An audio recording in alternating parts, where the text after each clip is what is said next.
That's pretty good. So I'm Alexandra de Sousa. I've come all the way from England, where I live. I was actually born in Texas, and this is the first time I've been back since I was a kid. So that's kind of interesting. But I do live in England, in Bath, and it looks like that, kind of like this. Usually a bit dark and rainy there. And today I'm going to talk about the link between spatial and social cognition. So first I'd like to thank my collaborators, the interdisciplinary group. So my background is actually in human evolution, and human brain evolution in particular. So I'm a bit like Michael from outside the area. And I got interested in this topic because basically what I study is how different parts of brains of different animals are related to their behavioral ecology. And I saw this as relating into spatial cognition and social cognition and architecture, which is our spatial and social cognition for humans.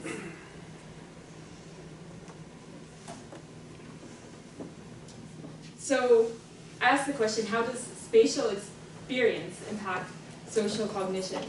First of all, there's the immediate impact on behavior. So just creating a room, you can create it with social interactions in mind quite easily to a certain extent. So this building here on the left is in Germany. There's a political function, and glass was used because of the idea that transparent borders promote democracy. So we can use glass, this material, which is a very unique material, to create transparency between individuals while making some amount of barrier, for example. Another way in which we can directly impact social interactions is through designing the size and the shape of the place to promote social interactions or to prohibit them.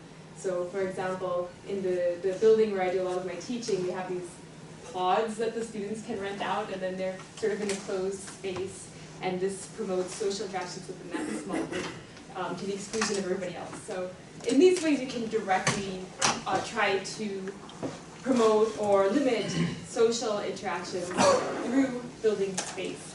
But that's not really what I'm talking about. So what I'm interested in today is to go a little bit deeper and try to understand what sort of cognitive or neural mechanisms might exist. So that's the question I'm really interested in.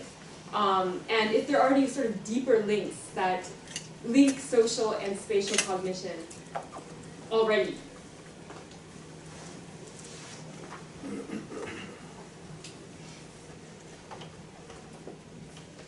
So, as an evolutionary anthropologist, I'm of course interested in the evolutionary and anatomical basis of spatial and social cognition.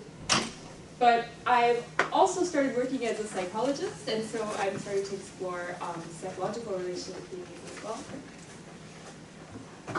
So our group that I work with, and we've written about this link between spatial and social cognition and its implications for architecture. We take an interdisciplinary perspective. So the sort of foundation of it is to look at the ultimate link between spatial and social cognition. But then this draws up into personality and individual differences, the who of social cognition, the individuals involved, and then that draws up into architecture, which then goes back and influences our spatial cognition. So there's this loop with everything interacting. But at the center of it is reference frames. And so I think that the kind of reference frames we take may be one way in which social and spatial cognition are linked. The two reference frames I'll be talking about are egocentric and allocentric. So first I'll talk about whether there might be an evolutionary link between spatial and social cognition, and why I think that might be the case. So actually everything I've been taught is that we study these things separately. This is like a textbook I've taught from when I teach evolutionary anthropology, for example.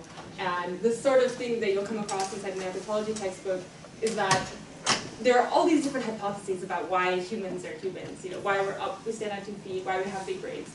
And they're always kind of like it's this one is right or it's that one is right, and exclude each other. And so in terms of human intelligence and primate intelligence, the two big ideas, the older one comes to the ecological hypothesis, and today it's much more popular to talk about the social hypothesis of having intelligence and having large brains in primates and humans. So just a little bit more on that.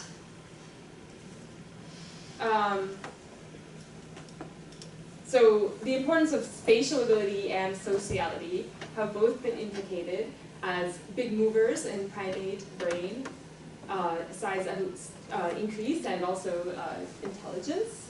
So with the social intelligence hypothesis refers to this idea that having larger social groups and more complex social interactions has been a huge driving force in intelligence and in brain size. And another idea, not as talked about nowadays, is that our ecological demands have been a huge driving force in intelligence. For example, Catherine Milton talked about different species of monkeys in South America and how those animals with larger home ranges and who were eating fruit, so it's a more demanding task to find fruit than to find leaves. Those monkeys would have larger brains, and so their spatial demands were really driving them to explore a larger home range and have greater demands on social cognition, and this was driving their brain size.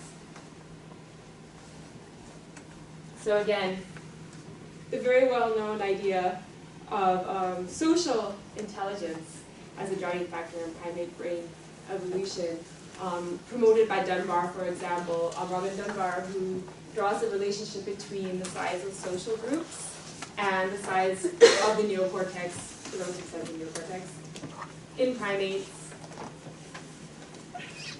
But this has always it always sort of comes up as if it's sort of in opposition to other ideas which tend to focus on other demands, more spatial demands and sensory demands of human brain size.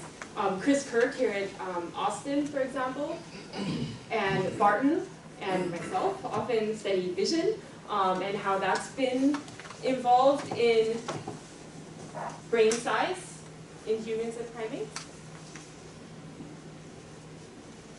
And so vision is really the spatial sense for humans. We're not really good at echolocating, so in order to understand objects and distance, we need vision. That's the way we do it. So actually, our definition of objects is almost entirely visual. For distal objects, it's entirely, even proximal objects, the only other sense that can really tell us about objects is tactile. So we define objects visually, we differentiate between them visually, and of course we see faraway information using vision.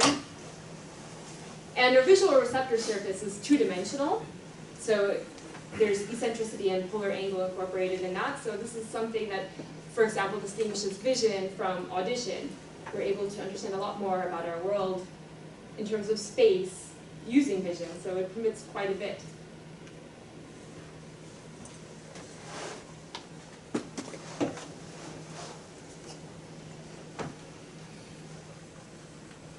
But space takes space, and what this means is that the size of the brain actually may be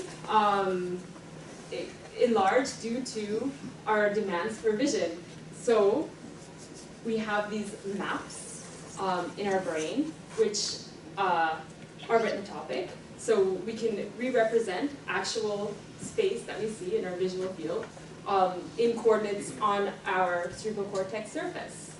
So in order to represent this, we actually have to take space. So the surface area is a representation of this space we see in this way. And some work I've done on this topic is that as you get more brain tissue, so greater surface area, you can have more neurons in that surface area. And the neurons also provide more definition of what you're seeing. So because the receptive field is smaller for each neuron with a bigger brain, then you see everything in sort of better resolution. And so having a bigger brain improves the quality of your vision. And across primates, for example, here's a sample of diurnal and nocturnal primates. Visual acuity increases as a function of V1 volume. The primary visual cortex, V1, it's the biggest cortical area in our brain, for example. And so this could be a big driving force of the evolution of the brain in general, and so getting big brains. And this kind of links into what Michael was talking about earlier with the mirror system. So instead of looking at AIP, and I'm looking at VIP, which is right next door. And but it's a similar principle, and all that is that spatial coordinates, which are represented in the cerebral cortex, so both retinotopic coordinates, but also coordinates from the surface of the body. In this case, there's tactile coordinates on the face, which correspond directly to those spatial coordinates from vision, are re-represented on the brain. And interestingly, this area VIP, it's found that there's an alignment between those coordinates, both in the perceiver and in the observer. So for example, if a monkey is having a neuron recorded while having felt or having seen something in a certain coordinate in space, the mirror version of that coordinate in space in another also has a corresponding activity in the same part of the brain. So this sets the basis for mapping the other onto your own brain, onto yourself.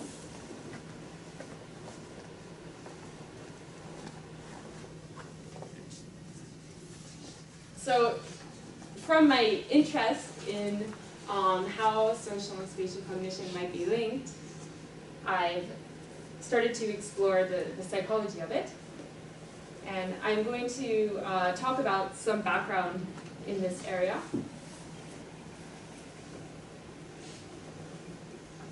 So spatial reference frames refers to how we understand space and understand the relationship of objects in space to each other.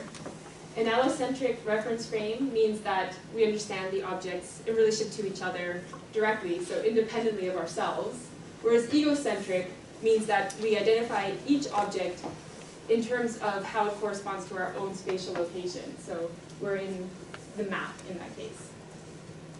So allocentric is much more like an actual map. So it's independent of us. We're not, it doesn't say you are here. No, I like it when it does. That makes it much easier. So instead it's just a map of objects in space and how they correspond to each other. And allocentric neural representations, cognitive representations, seem to depend on visual experience, because vision, of course, provides us this kind of information about distance. It's added dimensionality, and vision seems to be good for allocentric understanding of space.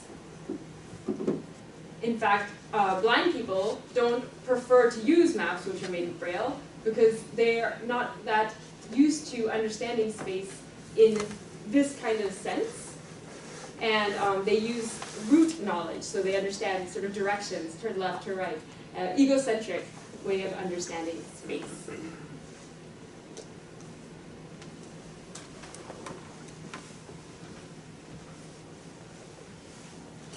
So I was interested in whether egotistical, this word that comes from social behavior, sometimes we use the word egocentric, and I thought, I was so naive coming to psychology, and I thought, are these actually the same thing? is there a relationship between a spatial egocentric person and a social egocentric person? How are these reference frames related?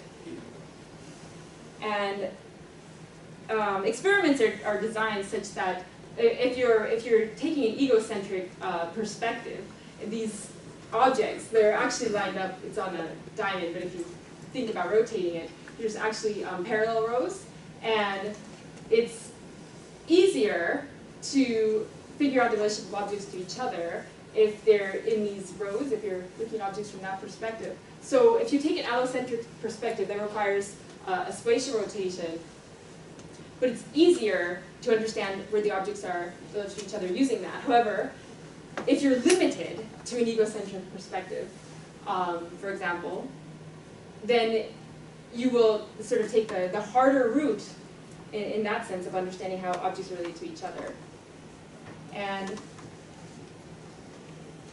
in fact, blind people who are in a better position to use egocentric spatial reference frames than allocentric ones will take an egocentric perspective in spatial reference frames. So I'm interested in the individual differences in spatial ability, so not just a question of visual experience, but beyond that, how different people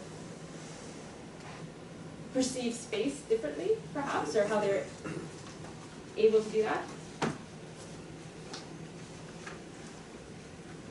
So some work by Sino and others found that this concept of self-motion differs according to personality. So self-motion is just not moving, being still, but having a moving stimulus on a screen which gives you a feeling of movement. It's just an object flow stimulus on a screen. And you can still perceive under these conditions as if you are moving. So he was interested in how personality may factor into our ability to have this feeling of motion, and Sino found that narcissistic people are less affected by motion due to their personality. So the idea is that maybe they're literally less moved because they're something like more egocentric. They're more sort of stuck in their position. And there has not been that much research done connecting social and spatial cognition, but Amy Shelton has done some work on this. And she had a task, it was actually designed by Piaget, for understanding from the perspective of one of these three actors, so either the doll head, the model, it's like a model agent, so that's the thing that represents an actual person, or a camera, or a meaningless sort of triangle object. And if you could understand the perspective from the location of one of those objects, what they would see. And found that perspective taking in people with higher scores from the autism quotient test, the part of the test that deals with social and communication, those people actually, based on your, there's a relationship between the score you get for that part of the test and how well you do at this task when the agent is the one actually representing a person.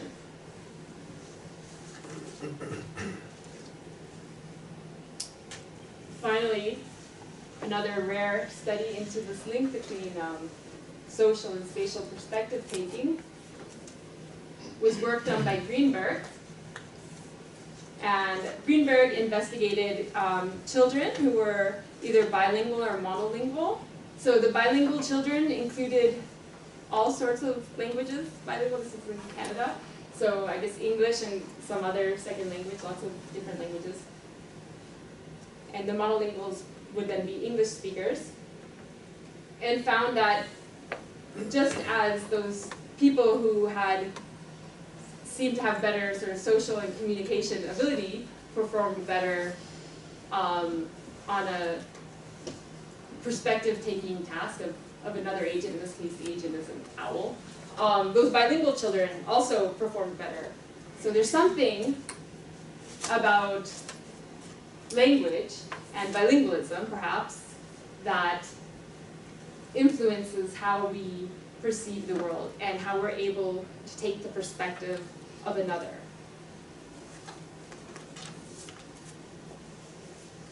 So I was interested in this, and one of my students did some work on this topic. So we did this is all set up online, so there's, okay. So Guk, I don't know how to pronounce that. His name is Klaus, anyway. He and others, 2015, they developed this sort of video that you experience movement in space when watching the video. It looks kind of like a sort of Star Wars. I think that's Star Wars, where those stars come over you. And you experience movement, and then you have to, at the end of the task, say what location you started from. And so there's these 4 different arrows, and you choose your starting location. And this data can actually be used to determine if a person is allocentric or egocentric in their spatial perspective taking. And she used information from that task along with Sasha Baron Cohen's work on reading the mind through the eyes. So this is just a test where you're trying to guess the emotion of a person based on the way that their eyes look, their expression. And wanted to see the relationship between these things and also language. So in our case, we were more limited in language than when we had adults rather than children. My students spoke Polish, so our first go at this was Polish-English, and so we got monolinguals and bilinguals. So again, this is just the turning study. So you're called a turner if in the work of the turning study if you take an egocentric perspective in this task, and this is indicated by at the end which arrow you push, and you're a non-turner if it's allocentric. And so just the preliminary results of our study. So we found that the bilingual group, those are people who spoke fluently both Polish and English. There was a significant positive correlation between the number of egocentric decisions. So in the task there's several different trials, and it's the number of trials, and the number of eyes trials. So that worked in the bilingual group. However, we did not find the same relationship in the monolingual English or the monolingual Polish group.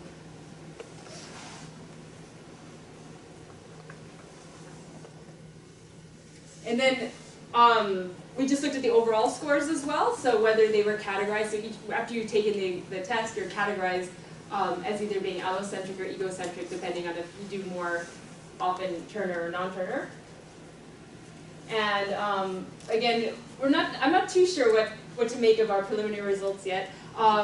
So we did find that there were differences between the language groups which were significant. So I don't know as much about the structure of Polish, and whether this could have something to do with differences in the language structure between English and Polish. But it turns out that the number of allocentric and egocentric decisions differs between these two groups. But on the eyes test, there was no difference between the language groups. So implications, I just want to get back into architecture and why I think it's really important to know about if there is a deeper link between social and spatial cognition. So I think that most architects think that there is superficially a way to make a building out of glass, or make a space large, or make a space a different shape to promote or inhibit social interactions. But if there are deeper relationships, why might that be important? So I think it's a very important thing to consider in terms of limitations on space due to architecture. So this would be confinement. This could be being incarcerated in a prison. It could just be locking yourself up at home, not getting out much. It could be an animal in a zoo, which I also study, confined animals in zoos. It could be a space traveler. So as it turns out, space travel impacts the distance estimation and size perception. So just being in that restricted environment and in a microgravity situation as well. So being in a submarine restricts your distance view. There's an increase in myopia, decreased accuracy in distance estimation as well. So people who have voluntarily locked themselves up into windowless rooms for 105 days found that they had an increased boundary extension effect. So this is an aspect of spatial cognition in how we think of a visual scene looked. So we think that when we see an image, we think that there's sort of an imaginary border around it. The next time we imagine things as being zoomed out. And this effect is actually increased after you've been in isolation with no windows. So while in a corridor, some research by, I think, Amy Shelton found that distance estimation is poor in the corridor. And if you confine somebody long-term, that can also influence distance perception as represented in two-dimensional images. So a lot of times when you're, it was actually unusual that she did this test in actual corridors, because most experiments of spatial cognition are just done on computer screens in two-dimensional situations. And finally, I just want to say that we don't really know how confinement might, at a deeper level, impact social perspective taking or social perception or personality or anything like that. And I think that's a very important thing to consider in the future. Thank you very much.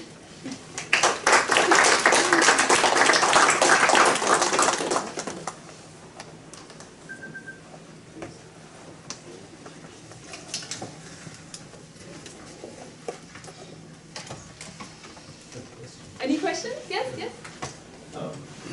In design, we always make assumptions. I think as neuroscience starts to uncover new information, we will find that some of those assumptions are starting to be testable. One assumption is that we always think humans are anthropocentric. And I don't know if anthropocentric fits in with egocentric and how that works. And then the second part is that we always design and plan. So how is it that we design and plan, but for three-dimensional spaces that people don't experience? So that's a complexity in design, right? So I'm not sure how this information can help me clarify maybe better spaces yet. And maybe that's a few years away. But can you start with the egocentric versus anthropocentric? Yeah, I never thought of that before. So, I mean, so anthropocentric means our species, right, not our person or self. Right.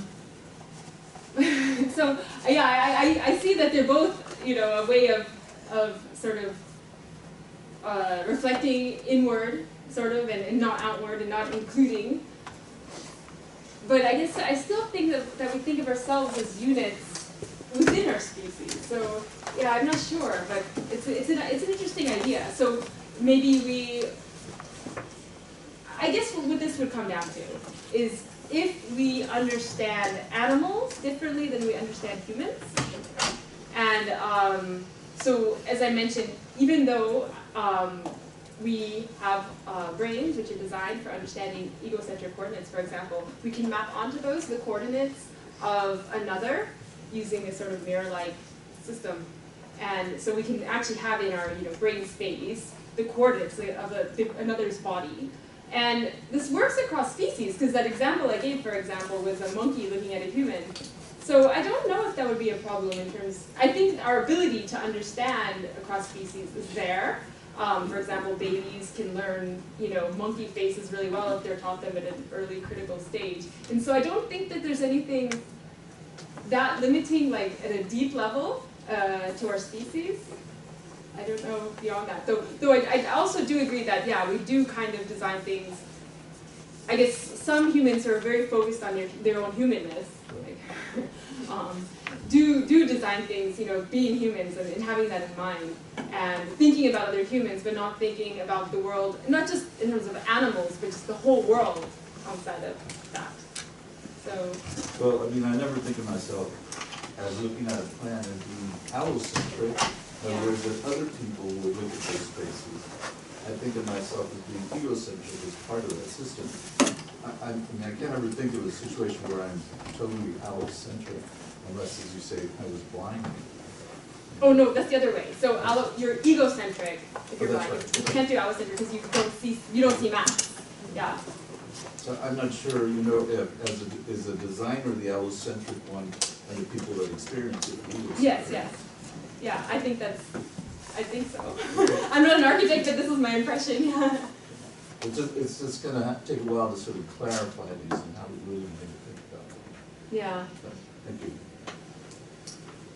Well, just to add to that, a floor plan is allocentric, and part of the skill of the architect, which often the client lacks, is to use that allocentric plan to imagine being in that space, walking through it, experiencing it, so that the architect is especially skilled at allocentric, egocentric transformations, and they have to work hard with the client to get them for their particular project to understand how to make that transition and following how the plan evolves in the allocentric form during the relationship.